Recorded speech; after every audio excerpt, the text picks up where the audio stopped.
मराठी, आवाज जनसामान्यांचा।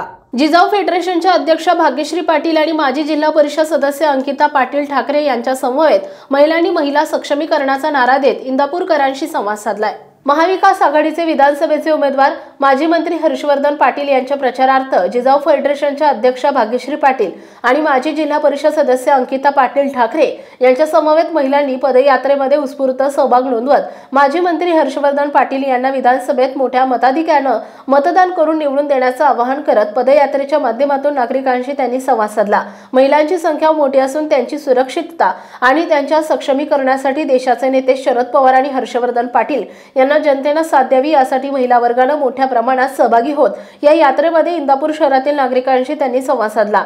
तसेच यावेळी त्यांनी हर्षवर्धन पाटील यांना मतदान करण्याचे आवाहन केले। यावेळी अनेक कार्यकर्ते यात्रेत सहभागी झाल्याने पदयात्रा मोठी होऊन इंदापुरात निवडणुकीचे मोठे वातावरण तयार झाले होते। सर्वत्र तुतारी वाजवणारा माणूस या चिन्हाच्या घोषणा सर्वत्र दुमदुमत होत्या। G9 मराठीसाठी बबनराव धायतोंडे, इंदापूर।